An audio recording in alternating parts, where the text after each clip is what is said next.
In the tranquil suburb of Maplewood, I had always believed in fostering good relations with my neighbors. As the town's police chief, it was both a personal and professional commitment. Among these neighbors was Karen, a woman in her late 40s, known for her meticulous lawn and penchant for neighborhood gossip. Our interactions had always been cordial, limited to polite nods and occasional small talk. However, over the past few weeks, I noticed a peculiar pattern.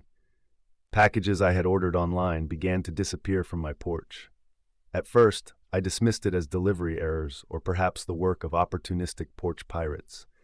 But the frequency of these disappearances grew, and a nagging suspicion started to form. One evening, as I returned home earlier than usual, I spotted Karen hastily walking away from my porch, a package clutched in her hand. Our eyes met briefly, and she offered a strained smile before disappearing into her house. I was taken aback. Could Karen be behind the missing packages? Determined to uncover the truth, I installed a discreet security camera on my porch, ensuring it captured anyone approaching. Days passed without incident, and I began to wonder if I had been mistaken. But then, on a quiet Tuesday afternoon, the camera captured clear footage of Karen taking a package from my doorstep. The evidence was undeniable. I was faced with a dilemma: confront her directly, involve the authorities, or let it slide to maintain neighborhood peace. Given my position and commitment to justice, ignoring the theft wasn't an option. I decided to approach Karen and address the issue calmly, hoping for a reasonable explanation, or at the very least, the return of my belongings. Little did I know, this confrontation would set off a chain of events that would test my patience, professionalism, and the very fabric of our community. Armed with undeniable evidence of Karen's theft, I decided to address the matter directly. Choosing a calm Saturday morning, I walked over to her house, hoping for a civil conversation. As I approached, Karen was tending to her garden, her demeanor shifting the moment she saw me. "Good morning, Karen," I began, maintaining a friendly tone. "I wanted to discuss a concerning matter. I've noticed several of my packages have gone missing, and my security camera captured footage of you taking them." Her face flushed, a mix of surprise and indignation. "I don't know what you're talking about," she retorted, avoiding eye contact. Taking out my phone, I played the footage, clearly showing her taking the packages. "I'm sure there's an explanation," I said, giving her an opportunity to clarify. Instead of an apology, Karen's demeanor hardened. "How dare you accuse me? You're invading my privacy with those cameras." I remained composed. "The cameras are on my property, installed after multiple thefts. I hoped we could resolve this amicably." Her eyes narrowed, and she took a step back, pulling out her phone. "If you don't leave, I'll call the police and report you for harassment." The irony of her threat wasn't lost on me. "Karen, there's no need for that. I'm the police chief, and I'm trying to handle this neighborly." Ignoring my words, she dialed 911, her voice frantic. "There's a man threatening me on my property. I fear for my safety." Within minutes, a patrol car arrived. Officers Davis and Martinez stepped out, both looking puzzled to see me. "Chief, is everything all right?" Officer Davis inquired. Karen interjected, pointing at me. "This man is harassing me. I want him arrested." Officer Martinez glanced between us, clearly uncomfortable. "Ma'am, this is Chief, your last name. Can you explain what's happening?" Before she could respond, I handed my phone to Officer Davis. "This footage shows Miss Karen taking packages from my porch. I approached her to discuss it, hoping for a resolution." After reviewing the video, Officer Davis nodded. "Ma'am, this evidence suggests you were involved in the theft of the chief's property." Karen's face turned pale. I thought those were abandoned. I was just keeping the neighborhood tidy." Officer Martinez sighed. "Ma'am, taking items from someone's porch without permission is theft. We'll need you to come down to the station to discuss this further." As they escorted a protesting Karen to the patrol car, I couldn't help but feel a mix of relief and disappointment. I had hoped for a peaceful resolution, but her actions left no choice. Watching the car drive away, I reflected on the complexities of human behavior and the challenges of upholding justice, even in one's own neighborhood. The news of Karen's arrest spread rapidly through our tight-knit community, igniting a spectrum of reactions. Neighbors who had previously experienced her intrusive behavior felt a sense of validation, while others were shocked that matters had escalated to this extent. At the local coffee shop, conversations buzzed about the incident. Mrs. Thompson, who lived 2 houses down from Karen, remarked, "I've had my fair share of run-ins with her. Maybe this will make her think twice." Mr. Lee, however, expressed concern. "It's unsettling to see neighbors turning against each other. I hope this doesn't create a bigger rift." The Homeowners Association (HOA) called for an emergency meeting to address the situation and its implications for community relations. As the police chief and a resident, I felt it was essential to attend and provide clarity. The meeting hall was filled to capacity, a testament to the community's investment in the matter. The HOA president, Ms. Ramirez, opened the discussion. "We've all heard about the recent events involving Karen and Chief Your Last Name. It's crucial we address this to maintain harmony." I stood up to share my perspective. I approached Karen privately to discuss the thefts, hoping for a neighborly resolution. Her decision to involve law enforcement under false pretenses escalated the situation unnecessarily. A murmur spread through the crowd. Mr. Patel, a longtime resident, voiced his thoughts. "While Karen's actions were inappropriate, we must ensure this incident doesn't divide us further. How can we prevent such issues in the future?" Ms. Ramirez nodded. "Open communication is key. Perhaps we can establish a mediation committee to address grievances before they escalate." The suggestion was met with approval, and volunteers, including myself, stepped forward to be part of this initiative. Our goal was to foster understanding and provide a platform for residents to voice concerns constructively. Amid these developments, Karen's property became a focal point. Some neighbors noticed she had installed no trespassing signs and additional security cameras, indicating her heightened defensiveness. Despite her actions, the community was determined to move forward positively. In the following weeks, the Mediation Committee organized workshops on conflict resolution and implicit bias, aiming to educate residents and promote a more inclusive environment.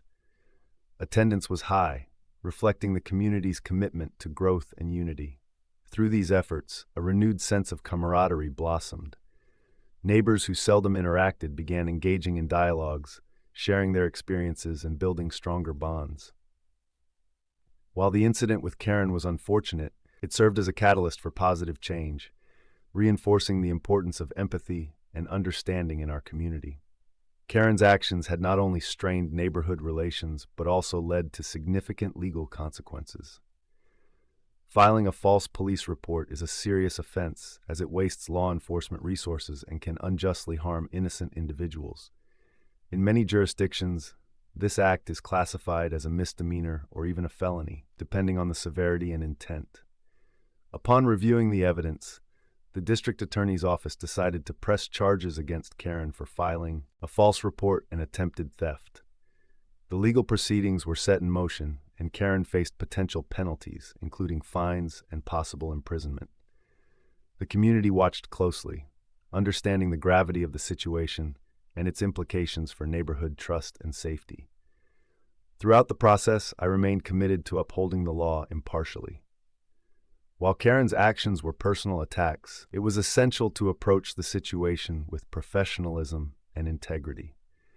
The incident served as a reminder of the importance of accountability and the potential repercussions of misusing legal systems for personal vendettas. The incident involving Karen's false accusations and the subsequent legal actions had a profound impact on our community. Neighbors who once exchanged pleasantries now found themselves divided, grappling with the reality that such an event could occur in their midst. Trust, once a given, became a commodity that required rebuilding. Community meetings were organized to address the situation, providing a platform for residents to express their concerns and fears. Many voiced their disappointment and anger over Karen's actions, emphasizing how her false report not only targeted an innocent individual, but also strained the relationship between the community and law enforcement. The sentiment was clear. Such behavior was unacceptable and had far-reaching consequences.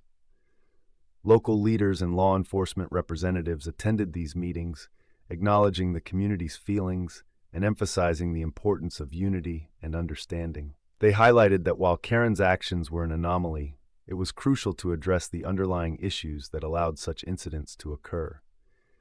Discussions centered on promoting inclusivity, recognizing unconscious biases, and fostering open communication among neighbors.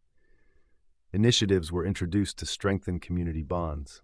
Workshops on cultural sensitivity and bias recognition were organized, aiming to educate residents and prevent future misunderstandings.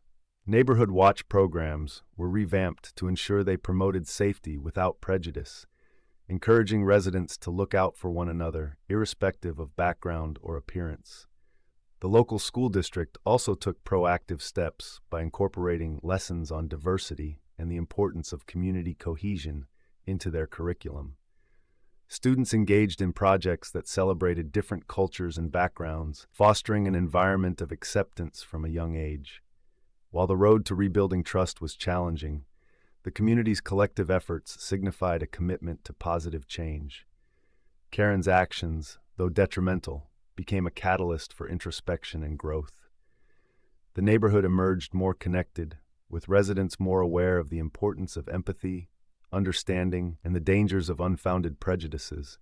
In the aftermath of Karen's actions and the community's response, I found myself reflecting deeply on the incident's personal impact. As a police chief, I had dedicated my career to upholding justice and fostering trust within the community. Yet, this experience brought to light the pervasive nature of prejudice and the challenges that come with confronting it, even within one's own neighborhood. I pondered the complexities of my dual identity, a law enforcement officer sworn to protect and serve, and a resident seeking peace and camaraderie among neighbors. The incident with Karen was a stark reminder that biases can exist anywhere, regardless of one's position or intentions. It underscored the importance of empathy, understanding, and the continuous effort required to bridge divides. This period of introspection also led me to consider the broader implications of such incidents. How many others had faced similar prejudices without the platform or authority to challenge them? It became clear that my responsibility extended beyond personal vindication. It was an opportunity to advocate for systemic change and to use my experience as a catalyst for dialogue and education.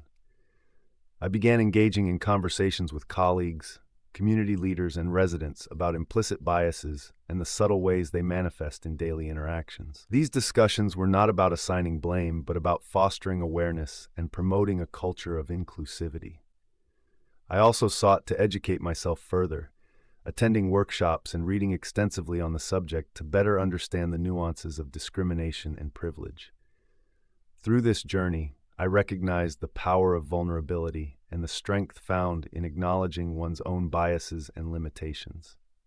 It was a humbling experience that reinforced my commitment to justice, not just as a professional duty, but as a personal conviction. The incident with Karen, while distressing, became a pivotal moment of growth, shaping my approach to leadership and community engagement. In the days following the community's unified stand against Karen's actions, an uneasy calm settled over the neighborhood. I hoped that the collective response would deter any further misconduct, but Karen's vindictive nature soon resurfaced. One evening, as I returned home from the station, I noticed a series of anonymous letters scattered across my porch. Each contained baseless accusations, alleging misconduct and attempting to tarnish my reputation both as a neighbor and as the police chief. The language was inflammatory, clearly intended to incite doubt and mistrust within the community. Recognizing the potential harm these letters could cause, I convened a meeting with the neighborhood association. Presenting the letters, I emphasized the importance of transparency and the need to address such malicious tactics head-on. The association members, already aware of Karen's previous antics, expressed their support and condemned the cowardly attempt to undermine the community's cohesion. Despite the backing of my neighbors, Karen's actions began to take a toll on my personal life. I noticed unfamiliar cars idling near my property at odd hours, and there were instances where I felt surveilled during my daily routines.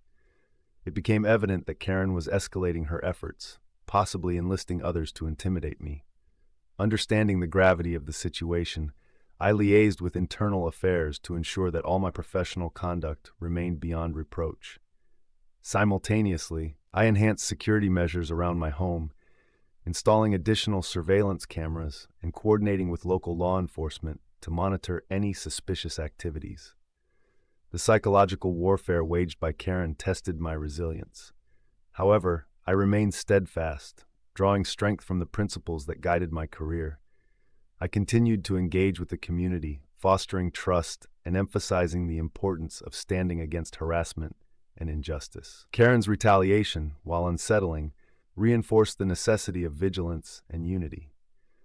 It became a catalyst for deeper discussions about the lengths individuals might go to when confronted with their own prejudices and the imperative to uphold integrity in the face of adversity. Recognizing the escalating nature of Karen's actions, I understood the necessity of pursuing legal avenues to protect my reputation and ensure accountability.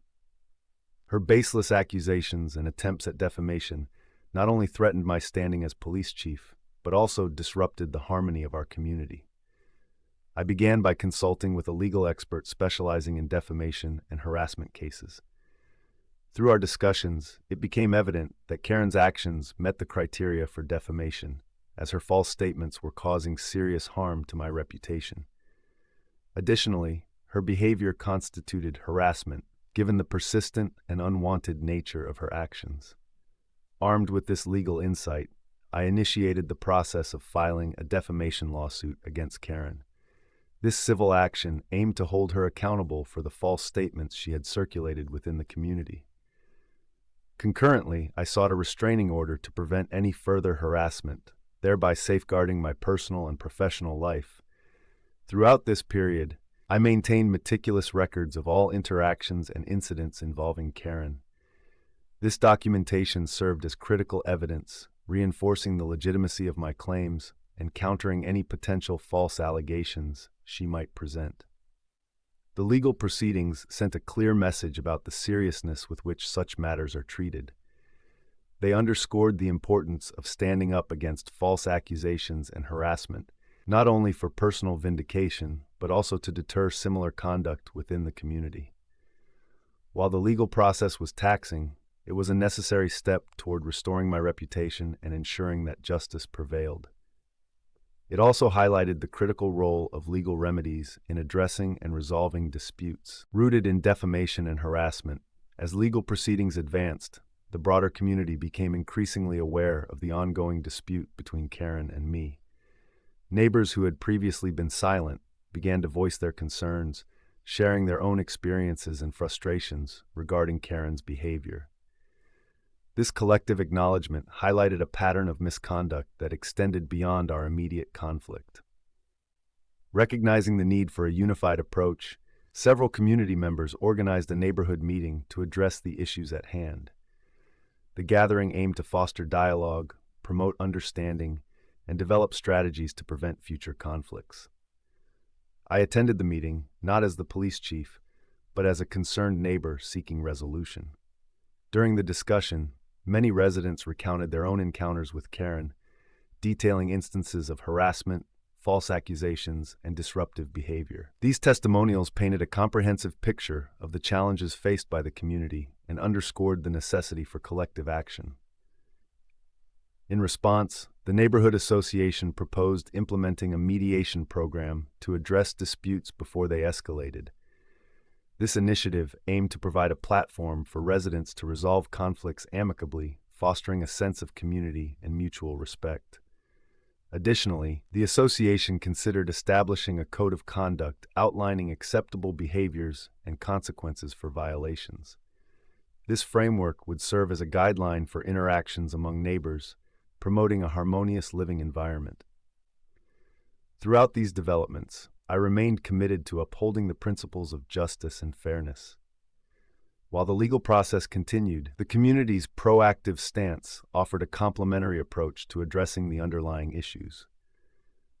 Together, we sought to transform our neighborhood into a place where respect and understanding prevailed over discord and animosity.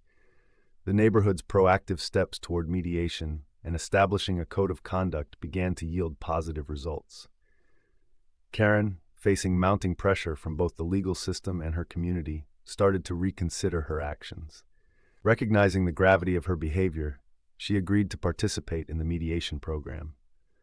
During the mediation sessions, facilitated by neutral and experienced mediators, Karen confronted the impact of her actions not only on me, but also on the broader community. These sessions provided a platform for open dialogue, allowing grievances to be aired and understanding to be fostered. Through this process, Karen expressed remorse and committed to changing her behavior. The community's willingness to address the issue collectively played a pivotal role in this transformation. By implementing structured mediation programs and clear guidelines for conduct, the neighborhood set a precedent for handling conflicts constructively.